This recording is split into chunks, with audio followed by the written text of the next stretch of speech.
Observation 1 is the framework. The first argument is a resolution that the United States federal government should significantly increase funding to research geoengineering to decrease the rise in the Earth's temperature. The second argument is that the United States federal government's power dynamics is predicated on the oppression of native bodies. It has continually exploited territory and continued to expand its territory over native lands, enhancing its sovereignty by oppressing first persons, and has continued to acclimate authority by whitewashing the third world. The third argument is that questions of methodology come first. This is because it informs reasoning or justification for why we introduce policies, i.e. we are a prior question towards your policy-making good arguments. The fourth argument is that the United States federal government uses the laws and courts to deceive natives off their land. Specifically, rules and standards are the internal link to oppression of native bodies. They've subjugated these policies towards these individuals solely, in which we've utilized contracts to force and deceive their first persons off of their lands. The fifth argument is that the resolution requires us to defend the United States federal government, rhetorically enhancing and calling to power the power that is inherent within the United States federal government. This assures that we cannot do so and be forced to roleplay as our oppressors. The sixth argument is that we must not remain silent in the face of ongoing oppression and colonization. To do so is the equivalent of continuing these practices. The seventh argument is that the resolution must be rejected at all costs because it demands us to exercise power that we have no right to bear. A continuation of this practice is equivalent to the continuation of oppression and colonization. The eighth argument is that debate is the key space to interrogate oppression.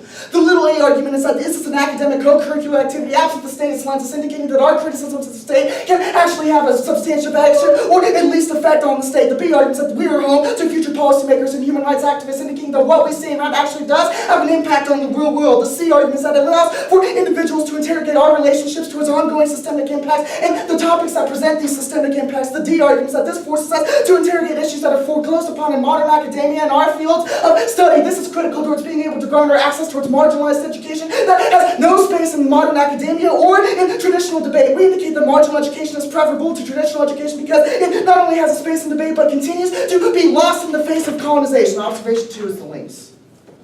The first link is that we all live on stolen land. We have continued to benefit from the effects of continued ongoing colonization against the native body in America. The second argument is that geoengineering masks the colonization's effect on climate change. This continues to allow for the United States federal government, specifically the main colonial actor, to allow for its consumptive patterns to continue to acquiesce not only authority but power over individuals and the climate. The third argument is that the climate change is the debt of colonization and slavery. It began when we developed the steam engine to traverse nature and has continued to the point in which we are now facing the impacts, but we never once cared about climate change until it affected the white man and those settlers. The fourth argument is that the process of negotiating geoengineering is only ran by the United States and other colonial actors, is inaccessible to native populations and First Nations, assuring that you will not be able to prove that individuals and the squirrel will be able to have access towards this geoengineering. The fifth argument is that geoengineering specifically disenfranchises marginalized populations because they do not get a vote on what to do or how to deal with climate change, but rather are continue to be excluded from the system of economics that has benefited off of their continued exploitation. The sixth argument is that we have effectively colonized the earth to no return, in which geoengineering continues to incentivize it. It calls for artificial volcanoes and pumping sulfur into the atmosphere to reverse the effects so that we can continue our consumptive habits behind or colonizer effect and ensure that we never once check back. Thus, the alternative mode of thinking. Ian Nicholson and I demand the United States federal government off this land. Ian Nicholson and I demand the United States federal government off this land. Solvency. The first argument is that thinking this way empowers first persons, in which we as now natives have everything to gain from thinking this way and nothing to lose. The second argument is that liberation of the land should be the priority. This is because it is critical towards radical social change in the United States, in which the concept of giving back the land forces us to interrogate how we have privileged off of continuing our existence on this land. We must make first persons our first priority if we are going to radically deconstruct the way in which colonization continues to be replicated. The third argument is the opposite act of impossible realism.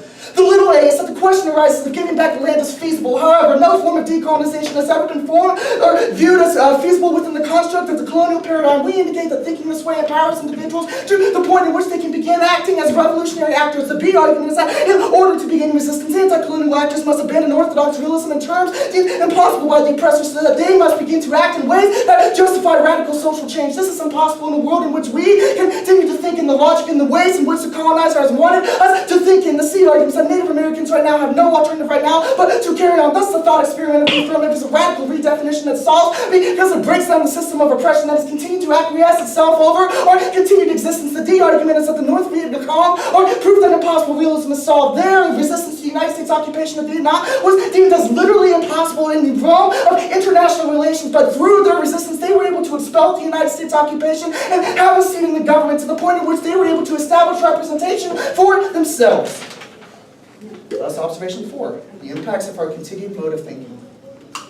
Our first argument is that colonization is the root cause of war and genocide in America today. Specifically, the denial of colonialism's past atrocities assures cyclical violence. The Washita and Sand Creek massacres and denial of the violence that occurred within it led towards U.S. savagery and wounded knee, which we then denied and led towards the United States brutality in the Philippines. We then denied the brutality in the Philippines that led towards savagery in Korea, Vietnam, Iraq, and Afghanistan. Those who denied the crimes of the past are destined to repeat those, and we indicate that colonization is the root cause of these conflicts because it continues to acquiesce itself and continue to label those threats in the international realm as being less relevant, much like we do the first persons. The second argument is that the second impact is that colonization assures extinction becomes inevitable via environmental collapse. This is because colonization utilizes capitalism and becomes a prior question to modes of exploitation to ensure that they can continue to prop itself up. This incentivizes literally moving mountains to garner access towards the resource center and ensuring that we justify deforestation and massive amounts of mountaintop removal to the point in which the environment is permanently harmed to the point of no return. This prevents individuals, and specifically the environment and those individuals that rely on the environment from ever being able to continue to have an existence, and has a multiplier effect at the point that we disrupt the global food chain. So the third impact is that colonialism's treatment of first persons is the root cause of dehumanization. The first argument is that we must continue to view those first persons as the subjugated other or someone who is exterior from the self before we were able to engage in their politics. We indicate that the colonizer in its first treatment towards these persons led towards the exclusion that allowed for the manifestation of violence against those populations. Our second argument is that the replication of this methodology assures that this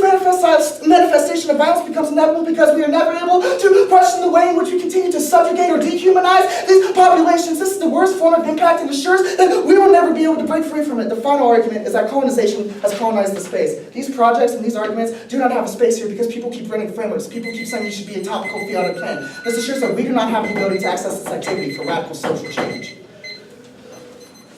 Cool. What does demanding the U.S. off this land do? Specifically, Yeah, what does that mean? it's a radical plan.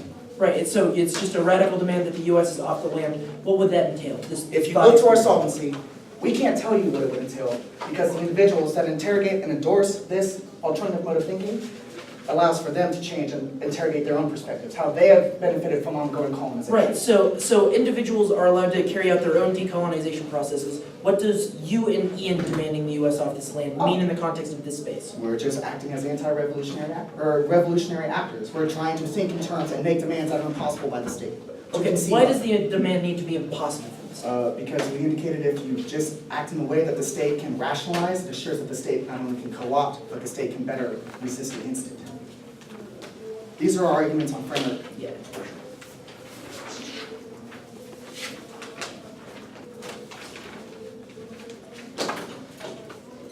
Right?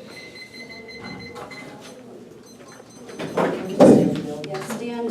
This is a judge copy of the alternative.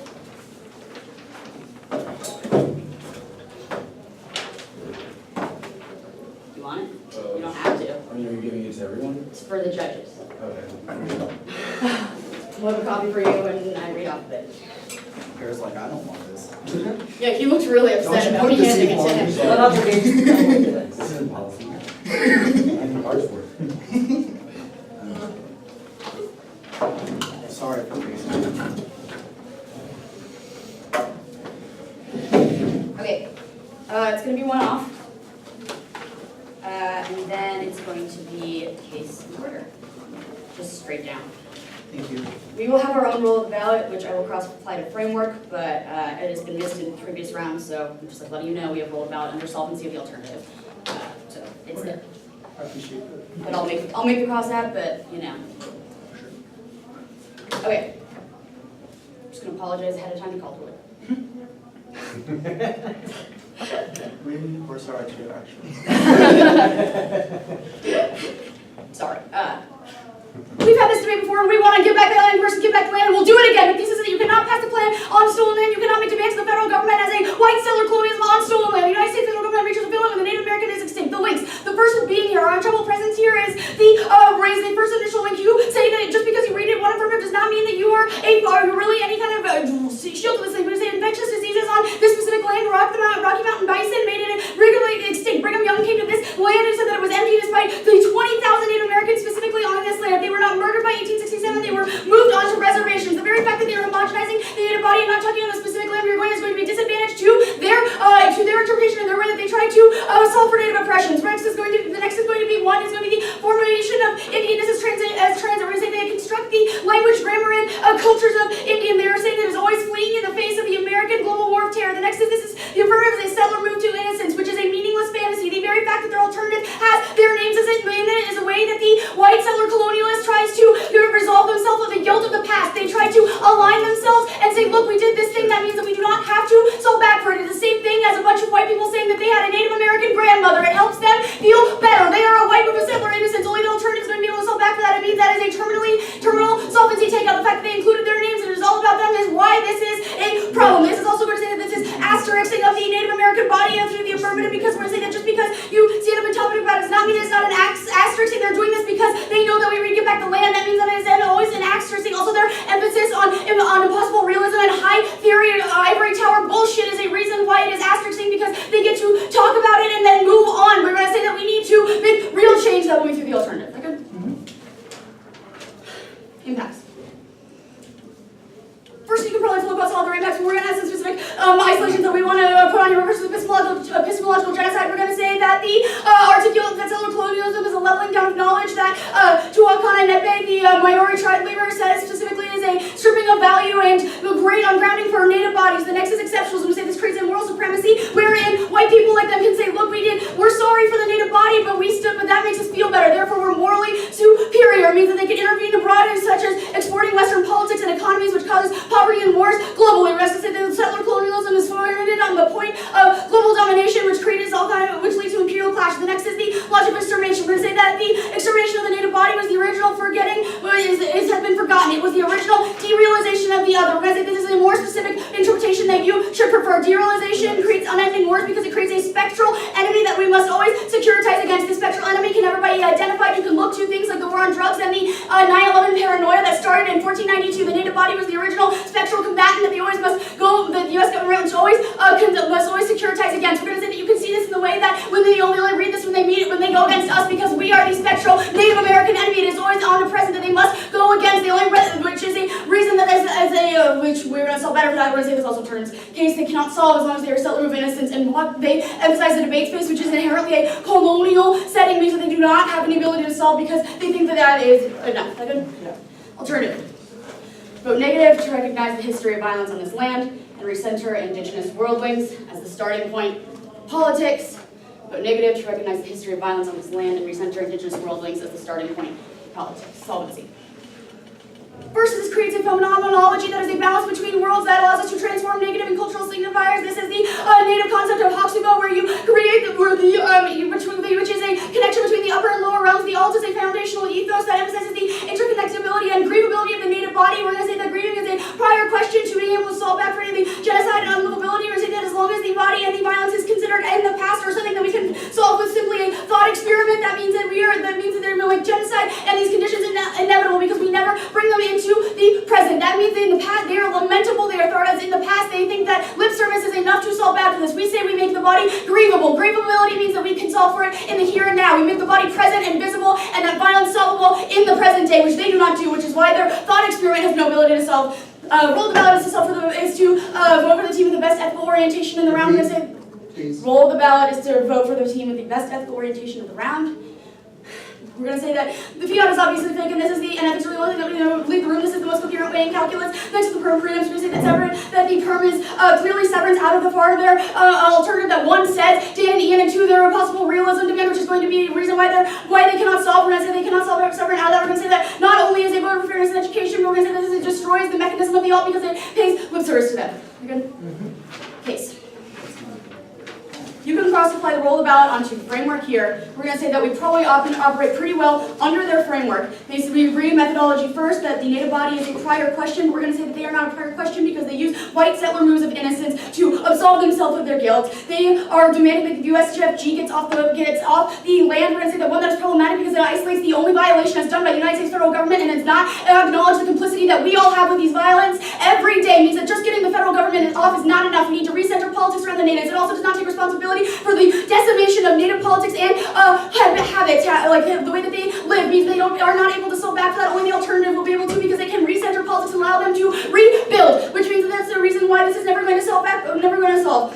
They say Debate came to space because of its academic activity, and this is the home of future policymakers. We're going to say that the very idea that we need to work within these settler colonialist systems and we can have a thought experiment and not do anything is white settler colonialists. These are settler colonialist institutions. That means we must take them apart. We must burn them down. We're going to say that this is not something that the advocacy ever does. We're going to say that only recentering everything around the native body will be allowed for new non-settler colonialist institutions to breed and grow. They do nothing to solve for any of the oppression of the native body because even if the government gets off, you will still have the people who are complicit in settler colonialism, and the economy will still be here. All of the workers' rights abuses will still be here. That means that there is no ability for them to solve back for this. They say marginalized education, sure. We're going to say that the education that we provide in terms of what a settler move of innocence is probably unique and a reason that you should prefer our education that we provide. Next, links. They say we all live in stolen land and start talking about geo-engineering. We're saying if you were really wanting to reject the resolution, as you said, you do not make it a discussion of geo-engineering. Discussing of geo-engineering is a way that the white settler says that chooses one area to discuss and says that that is enough. We go through geo-engineering and we do not question all of the other structures. We're going to say that you should have rejected the res as a whole and completely disregarded all structures. That means that it should not be that means that this is not a good link for you. Anyway, it's a reason that your links are problematic. You should not be doing that. So when the settlers say, look, the reservations are bad because they don't have running water, and then they give them running water and they get the hell out. They say it's inaccessible to natives. We're going to say that's true. That's why we want to reset our politics around the natives. They say alternative mode of thinking. I'll get there. Their impacts are similar to ours. We're going to say, that a prior question for this is 1, the degree of ability that is solved for the negative, and also 2, the ability to not be operating within settler colonialist institutions and and not be a settler move of innocence by completely giving over everything to the Native Americans and simply having a thought experiment means we can solve better for this. Next is going to be a permutation. We are. We're negative. We're negative. I am really tired. Next to me, never going to be able to solve because of all the reasons I already said. Instead of settler moves of innocence, also they thought experiment is not going to be enough impossible realism. They say I retower white content that came out of settler colonialist institutions that allows people to think about something and think that is enough to solve back for any of the violations against Native Americans. Means that they leave this room and they don't do anything about it. Means that they leave this room. It also means decolonization is never actually possible. Also means that decolonization is never actually possible because we've been absolved from our guilt. There's no motivation to go out and change anything. Means that they cannot solve only the alternative solve back for that. My question is of the LSC. What is my identity? We don't know. We never think that your specified your positionality in identity. this debate has been So, that of a white settler move of innocence. yeah. That is our argument. Okay, so my next question is your severance. Sure. Talk about how it's a voter for education and fairness. Sure. Education for who? We think it's education in this round about methods. We think that the unique education we provide on the 1AC, this is Sarah's answer to your framework, is the way in which we discuss indigeneity in the context of rejecting your methods. In that methods debate, that's a question of fairness because it just means that you get to subsume the entirety of our discussion, Gotcha. and that education will also. I didn't get that because it wasn't said. It's especially important in debates that end up being so similar because then we need to be able to distinguish between the affirmative and the negative, which is another reason why you should not prefer the affirmative because it's the way that settlers are like, oh, we'll take this and we'll take this and we'll That's take this and we'll do nothing. Are the Viet Cong white? No. No. So if the Viet Cong said they were impossibly realist, how is it a white concept? We think the move to say it's impossible for us to actually have an actual process of decolonization is a way in which white settler society pacifies those bodies and says, no, you just have to think about it rather than do it. That's a settler move. That's the settler move of innocence argument. And the agreeability arguments. Agreeability versus manipulability. All right, is everyone ready for the order? Yeah. It's going to be the case in LSC order of framework, links, impacts, alt. On the criticism, I want you to begin with the impact, specifically the number 2 argument is going to be where that entire discussion takes place. Then the links, then the alternative. No problem. It's going to be framework, links, impact, and then our affirmative advocacy and all solvency. Then it's going to be the impact of their criticism, the links, and then their alternative.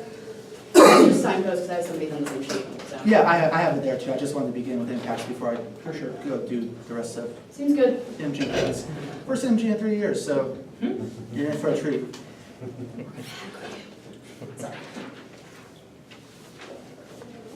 Beginning with their analysis that demanding the USFG out to the land does not resolve this. You can see our analysis about how exactly we are able to gauge this. It's a question of how we come about the question of our privileges and the ways in which we engage in systems of oppression. This allows for us to question and be able to create new types of policies in the future. It also allows for individuals to be able to have their own autonomy. Specifically allows for them to be able to understand the ways in which they are capable of actually deconstructing colonialism in the future. This means that it does not give into colonialism, which forces individuals to think in a subset way or a normalized way, but rather allows for them to come to their own individual politics. The third argument is that also allows for us to recenter politics as much like you are attempting. Specifically allows for us to recenter on the idea that it's impossible for us to be able to engage in this state in such a way as to be able to cause decolonialism. It makes it impossible for us to have the state apparatus in the first place, which means that we are also deconstruction of the state. It's simply a question of our starting point, which is a question of exactly how we are able to get the state to not have the opportunity to co-opt this, which we'll get to on the solvency debate. The next argument we make is that it's a question. The next argument we make is that it's a question of whether or not we are able to take them out, as well as the colonialist conflict. The first argument is that this is necessary for us to be able to take it out because we must realize the ways in which we are individually complacent within the system. The fact that we are able to say such things as the white people over there are making these arguments, which will get to all the impacts in form of colonialism, because it integrates the idea of what exactly identity politics is. They look at me and say we are white. This is going to be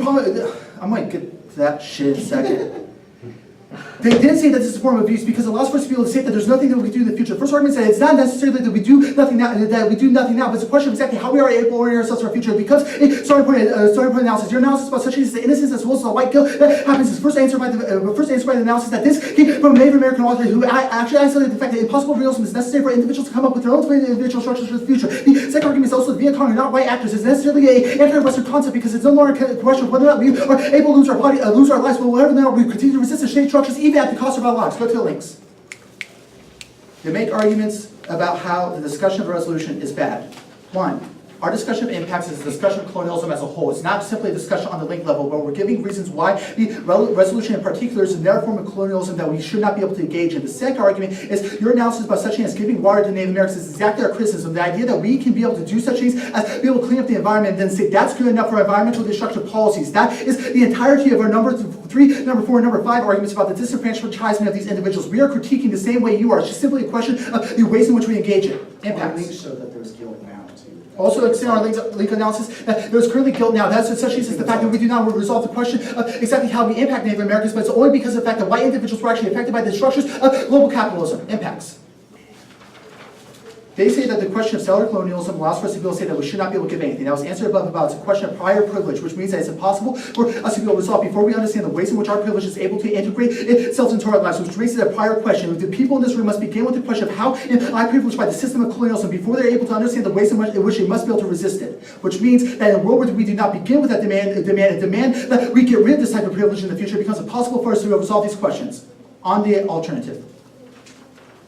They make again the argument that we're settler colonialism because we do not engage in a new type of framework or be able to have the project of decolonialism. This is again answered above with our analysis. I also want you to extend the analysis as a question of social change and privilege. Specifically, that was our alternative solvency number 2 argument, which indicates that this type of social change allows for us to be able to question ways in which it continues to exist. I also want you to extend the third argument, number A, which letter A. I can't read apparently, which indicates that it's impossible for us to be able to actually be co-opted via state because it's a question of whether or not we engage in a demand that can not be recognized as impossible within a system of colonialism. This means that decolonization begins with our alternative, in which we realize the ways in which we are possibly have capacity to be able to agree about the system and structures that we're actually isolated. It also allows for us to be able to actually have the ability to confront our oppressors in the future. That was our Viet Cong analysis about how impossible realism allowed for them to be able to push the United States out of Vietnam, despite the fact that they dropped the most bombs of any single war, which allows for us to be able to resolve the question of colonialism. Go to the impact on alternative. In her impacts, she says the 2 white people over there are running this argument. Remarkably, I've heard this before. My uncle is Native American. My mother looks Mexican. And when I was 5 years old, I was informed that I was adopted because I don't look like my mother because I'm white, she's brown. The same type of logic is what is endemic within their idea. The idea that we are the individuals who are demonizing them because we are white and trying to toss them out of the debate round. This type of construction is a form of settler colonialism because it allows for them to construct the idea of identity politics in the first place. They are able to say that certain individuals are not allowed to run because we looked at you and deemed you to be white. This is what makes it possible for other types of individuals to join the movement, and more importantly, makes it impossible for individuals who may be biracial to ever be able to accept the fact that they are from a multitude of different types of cultures. This takes 100% of their alternative solvency, because it's impossible for the individuals who look white but are Native American to ever be grieved, because they are told that they are not allowed to grieve for the ways in which they have been oppressed in the future. They are not allowed to grieve for the ways in which colonialism has impacted them. This makes it impossible for the Native to ever claim any type of methodological advantage. Go to the links. They say that being here is also a question we must be able to answer because of such things as the question of Mormonism. One, ironically again, I am Mormon. The answer to such things as BYU and the analysis that is happening is also one of self-reflection that I must be able to go under. That's why Dana and I must make this demand, and why it comes from our personal subjectivities, because it's a question of the ways in which we have benefited from this privilege in the past. It's not merely a question of where we are located geographically, but the forms of social locations that we are able to use for it. You've also made no analysis about exactly why exactly this is able to take 100% of the solvency. Specifically, you have no analysis about the ways in which geo-engineering as well as colonialism is able to justify such things as the environmental policies that happen in the future. It makes it possible for us to be able to resolve these types of questions. Go to your arguments about how the culture, it's a question of American global, as well as the fact that we must be able to have such things as cultures. One, my analysis about how their ability to dictate exactly what types of individuals are able to enter the question of actual rejection of oppression allows for them to say that these cultures should not be able to unite. The second argument is that we are not unifying the cultures under one idea that Native Americans were on their run, but rather the idea that the colonialist mindset of the United States federal government always want to try to dominate the non-colonial body, and others have tried to dominate the Native Americans in an attempt to make them subject. It was not that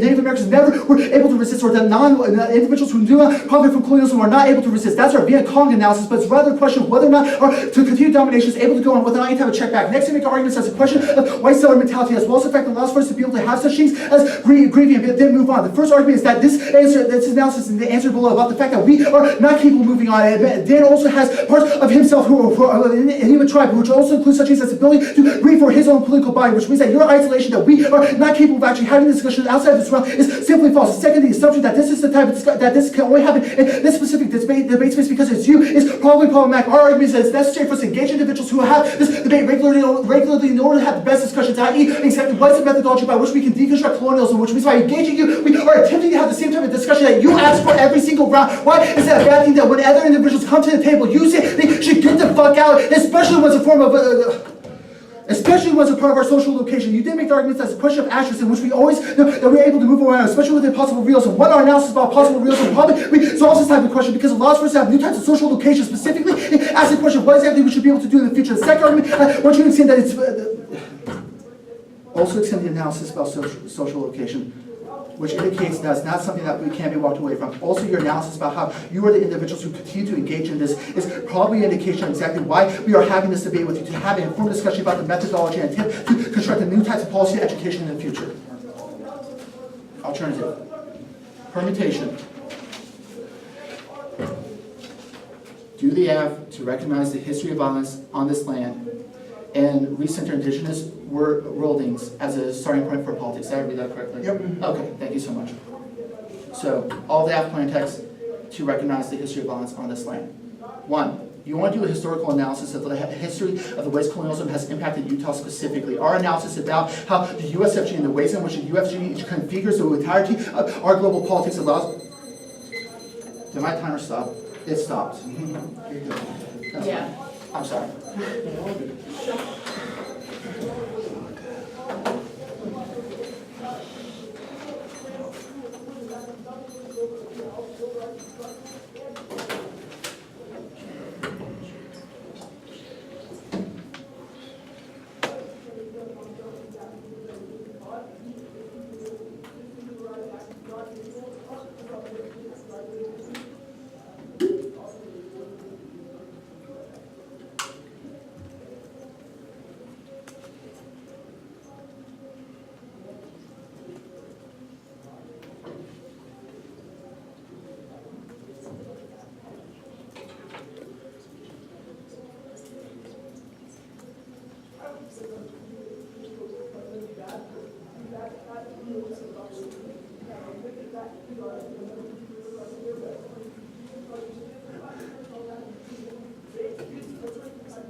It will be the alternative debate.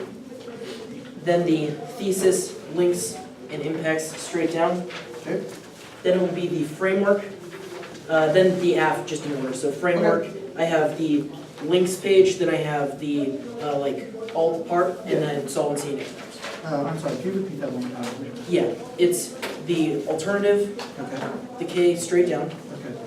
then the framework, then the aff in terms of the link debate, then the alt debate, the solvency of that, and then the impacts debate from the aff.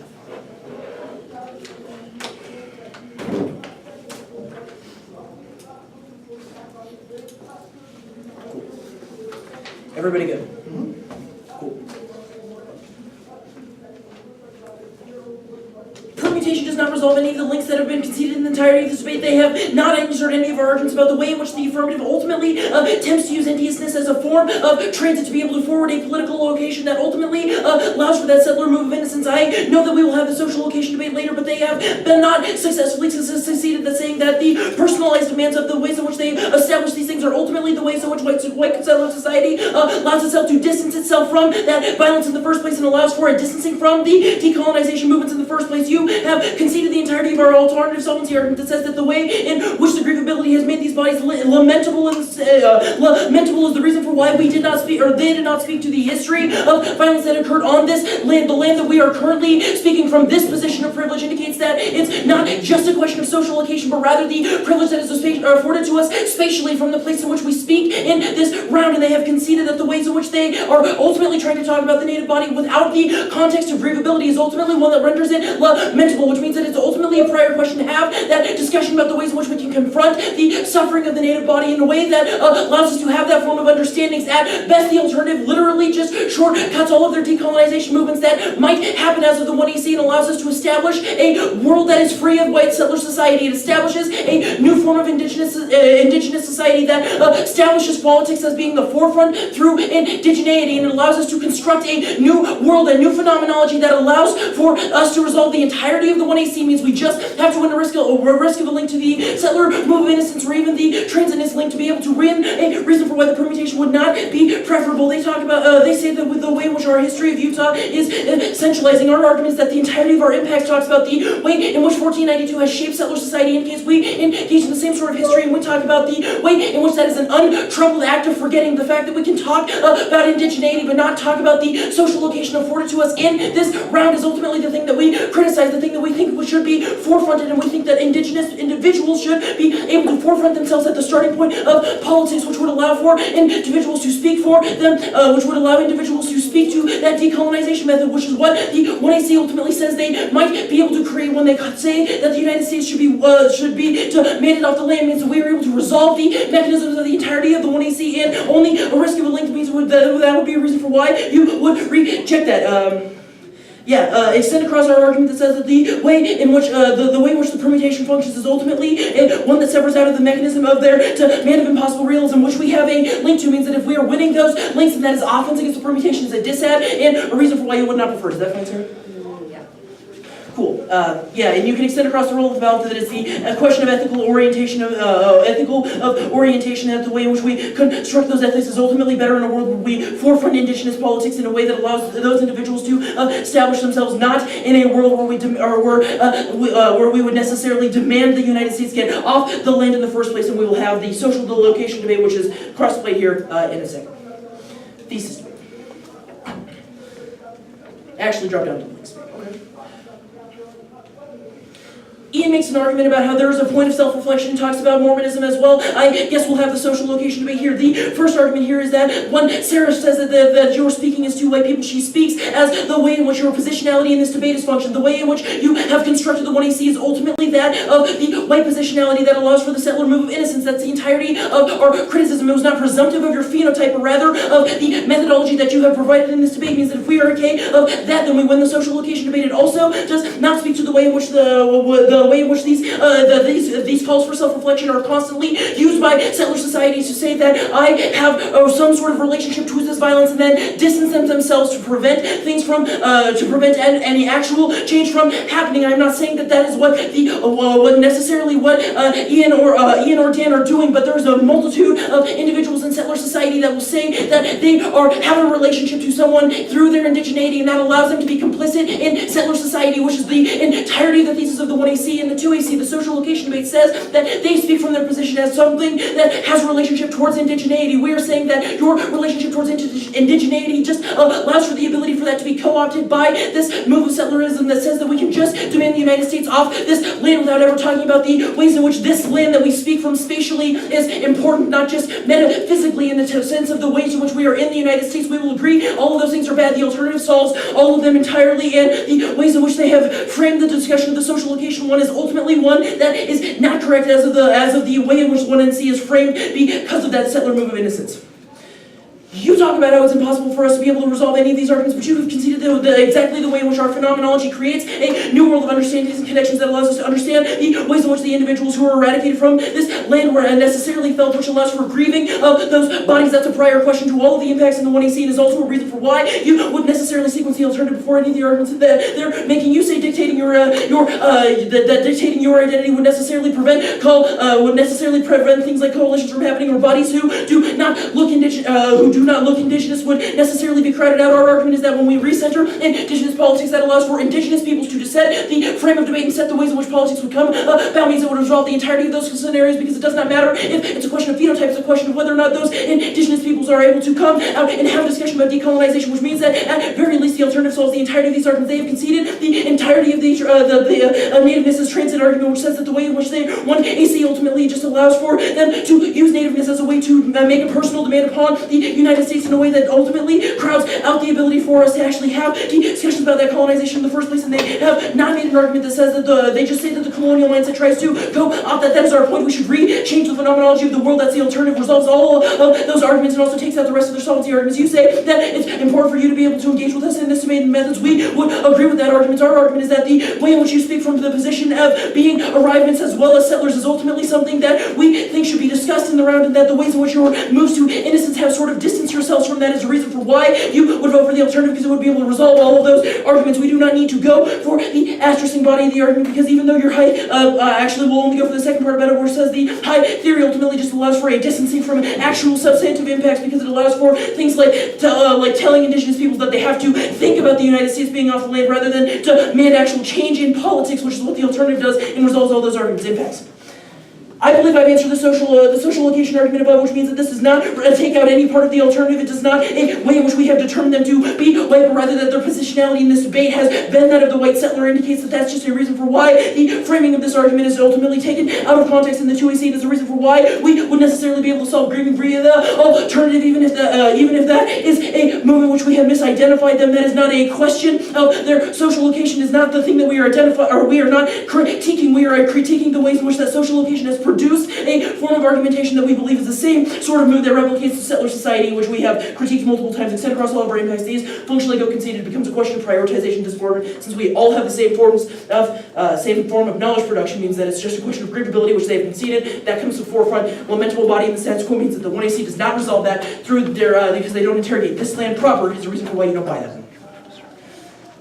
All of their decolonization arguments do not make sense in the context of the way in which they say that indigenous people are told that they can think of the United States off the land. The alternative resolves all of those questions, because we create a new phenomenology. It means we resolve the entirety of the mechanism of the 1AC. If there's a risk that there's a piece of offense associated with the way in which they have used nativeness in transit, or the ways in which they have made a settler move of innocence in this debate, and that's a pretty easy battle for them.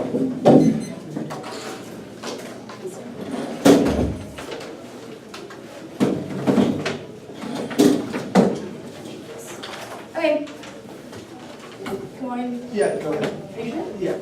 It's going to be an overview, and then it's going to be the alternative debate, and then the critique,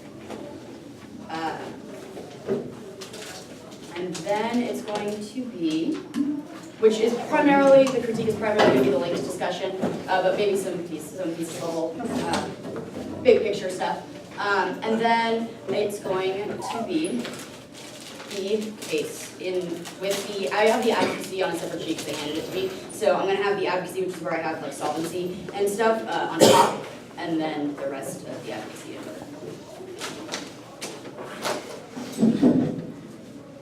Okay.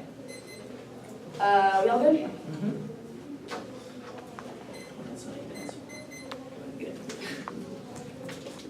You'll be putting computer sound at the end of the day because the alternative size solves the entirety of the affirmative. The perm is illegitimate when it still links in, and there's multiple disadvantages to the affirmative, such as the lack of centering of native politics and the focus on the United States federal government that go conceded. This round becomes a question of methodology and who has the best methodology to be able to solve back for the native body. The distinction of implementability and agreeability goes conceded, means that they have no ability to solve back. They do not solve for agreeability and make the native body a thing that we can solve in the present, and their very articulation of the fact that we can never solve for it, which is why we need to do a thought experiment, is exactly the kind of thing that settler colonialists say, as in we cannot do anything about it now because it happened in the past. All we can do is think.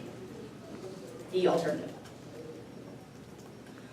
We're going to say that first of all, the permutation doesn't resolve anything because you do not resolve any of the links. You specifically do not resolve the idea of settler moves of innocence. This is an important discussion that we are going to have. It does not matter whether I'll do the social location extension here. We're going to say that social location is not a question. There is always a way that we are complicit in settler colonialism. No one is absolved of their guilt, which is why we must continually critique it and recenter things around the native body. It is not a question of whether people perceive me as white or perceive me as anything else. It is a question of whether I experience the native violence. I do not, which means that I should not be part of the discussion. It should be about native bodies. The people who actually have this kind of violence should be able to be centered in politics, and that is why you'll prefer the alternative, because discussions of native politics should not be about them. It should be about the natives who experience that violence, and the best way to solve back for that means that you will always prefer the alternative, because that means that we are giving it over to the people who actually know what to do. This space is inherently settler colonialism, and a white structure means that even if you are still operating within that, means you have no ability to solve back, especially when you're advocating for a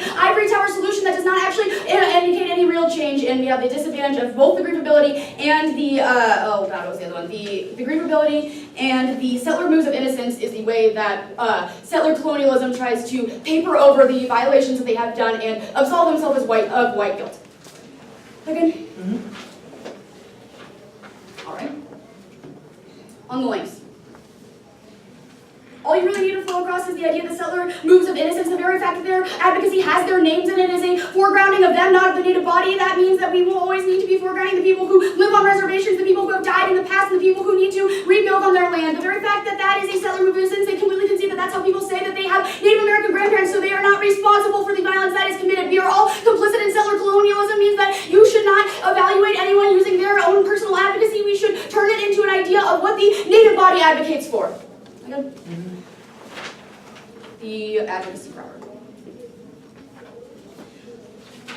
They say that thinking empowers people, but they concede that the idea that you can just think about it, the very idea that they say we can never solve for act for this is the settler colonialist mindset that allows them to absolve themselves of their guilt, means they can never actually do anything to solve for this. That's why they get to say that it happened in the past, and I have a thought experiment, because there's obviously no way I can solve for this. They say that the Viet Cong was, not white. We're going to say that when you are operating, that it may be true, but when you bring the concept into the settler colonialist nation, such as the United States, it operates in a different context, means that you are still operating in a settler colonialist mindset, means that there is only a reason that the alternative solves back for all of this, because they also conceded that the focus on the United States federal government is another way for them to absolve themselves of their complicity, as well as the rest of us of our complicity in native violence, which means there's a reason that you should prefer the alternative. None of their points on the case really matter. The point where the alternative solves the entirety of the act, there's only a risk that they have significant disadvantages to this. They say there's guilt now and there's privilege that we all have. We all have different sorts of privilege. We're going to say that we both agree that the native body is the one we should give the privilege to. Means that we should, even if you are interrogating how you were affected by this and how you intersect with this, the very advocacy that you create means that you have not interrogated or thought about it enough, which is a reason why you should not prefer. We're going to say that you should not make discussions about them, make it about the native body, which is why you'll always prefer the alternative when it solves the entirety of the act. Do you want to stand? He's. Yeah, I mean, whoever. Do you want to stand? Yeah, he does. I'll start that too, because he's probably. Alright, so you make this really kind of curious statement that says it's only about the people who feel this violence, it's only about the individuals on this reservation, and it's only about people who have had the land taken from them. So how exactly do we determine then who gets to speak? Is it just a question of like if they live on reservations they get to speak and then otherwise they don't? Or like how does that work? It's not a question of speaking. We are recentering politics around people who have been violated and harmed in the past. And It's not a question of whether and you what does can it, have how those much, discussions. how much violence must be taken for people to be allowed into this discussion? Our argument is not a litmus test of how much violence. Our argument is that currently, the position is such that it is ungrievable for those bodies who currently live on the reservation. We feel that when we are able to grapple with So that all Native suffering, Americans live on reservations? No, and that's that they not- are the ones who have. we are not most able of to them. grapple with that suffering, but that suffering should inform the entirety of the way in which we conceive of politics and allow No, indigenous we should peoples focus on to all Native control. Americans specifically, even if you were Native American, the fact that it is Even your if I names was is Native problematic. American, overview? Referring to all of you. Our framework. Our impacts, our links, our solvency. The alternative, and the link discussion. Please keep the impact page near you for the impacts, or for the links page. So once again, yeah, of course. Overview. Our framework, our impacts, our links, and our advocacy. Followed by their alternative and the links, referencing the impacts page. And give me a second.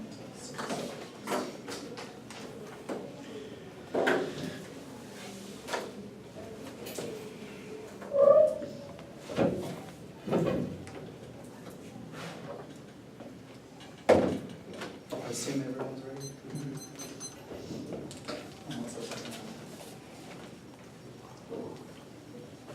Washburn LM has won this debate definitively when the affirmative is an entire link turn towards the criticism. You have conceded that we are not a criticism of the settler mentality. Our PMC discusses how we have all privileged from ongoing colonization in space. Our first link argument is that we all exist on stolen land. Specifically, this debate round is occurring on stolen land. We demand that this space must be opened up to allow for anti-colonial actors to interrogate their privilege. We indicate that you as individuals are not going to be relegated or changed by the fact of indicating or discussing historicism, but rather we indicate that individuals must check their privilege, must check the ways in which we have benefited from the continued colonization to be able to stop the exploitation. These are our framework arguments about how we must not remain silent in the face of ongoing colonization. But the second reason why we win is that all debate occurs on stolen land. Our impacts indicate that this space has already been colonized. That is our last impact read out of the PMC, indicating that we must interrogate our social locations and how those are affected by the continuation of colonization. The affirmative is a link term because we allow for you to no longer allow for the settler mentality to continue to exist in the space. We call for you to not be complicit, but to interrogate your privilege, to be pushed into the active role in which you can prevent the inception of colonization to continue. But finally,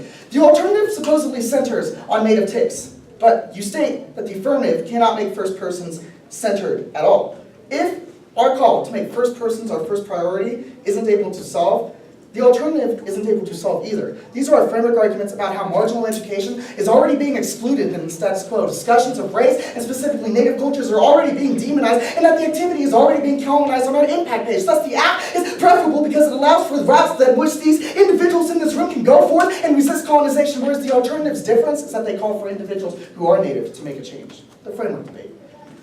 Pull through our marginal education arguments because they will set the precedent in the way in which we discuss the history of the rest of the debate. We indicate that native history is ignored and marginalized in the status quo and an active participation both within this space and in the rest of the world. Our arguments about modern academia indicate that we're foreclosing about the discussions, indicating that the dual argument does not disjuncture the system. Furthermore, pull through our sixth framework argument about how we cannot remain silent in the face of ongoing colonization and oppression, or it equates to continuing that oppression. We indicate that this is inevitable so long as we continue to state that the natives are the ones that have to step up and that we have nothing that we can do. We indicate that those individuals who are privileged are the only ones that can act up because those are the ones who are necessary to continue to repatriate the system. On our impacts, our fourth impact indicates that this space is colonized, which indicates that it's only a question of starting points as to how who best interrogates the way in which individuals continue to allow for the space to become colonized. We indicate that our links indicate that so long as we continue to allow for the ongoing colonization and endorse resolutions or policies or actors that continue to allow for colonization, it becomes inevitable that we as individuals absolve ourselves of guilt and prevent any kind of true justification for carrying out a revolutionary change. Go to the solvency. This is where it becomes critical. You make links about how impossible realism is ivory tower in a white construct. When from the PMC we are giving you arguments that it is not ivory tower. It is a method that has been used to deconstruct the ways in which the colonizer and the white settlers have effectively allowed for their mentalities to dominate populations. It is a way of resisting those mentalities. It is a way of disrupting the settler mentality that indicates that you as an individual, you as a white person, you as an individual of biraciality can effectively interrogate your privilege of the way in which those identity politics intersect, in the way in which we can allow for first persons to become our first priority, in the way in which we can continue to stop the inception of ongoing violence. Which means when you look to the alternative debate, you state in the ML that we are a form of white settlers distancing themselves. This not only links into our argument about how you essentialize that white people can't do anything and that we are white people, which ignores the identity of ourselves, but we indicate that it is up to the settlers to stop distancing themselves. Go to the link debate.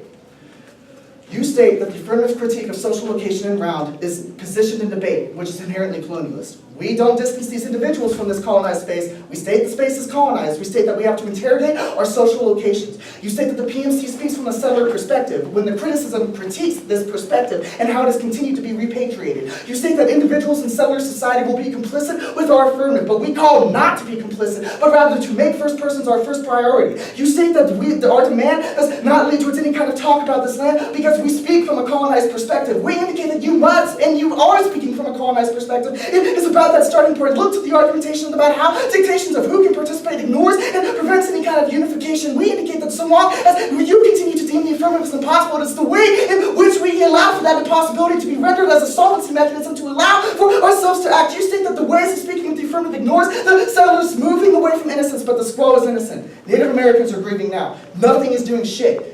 We as individuals who are privileged from the space are the ones that have to escape this space and escape this ongoing systemic violence. Sorry, but Yeah. Very good.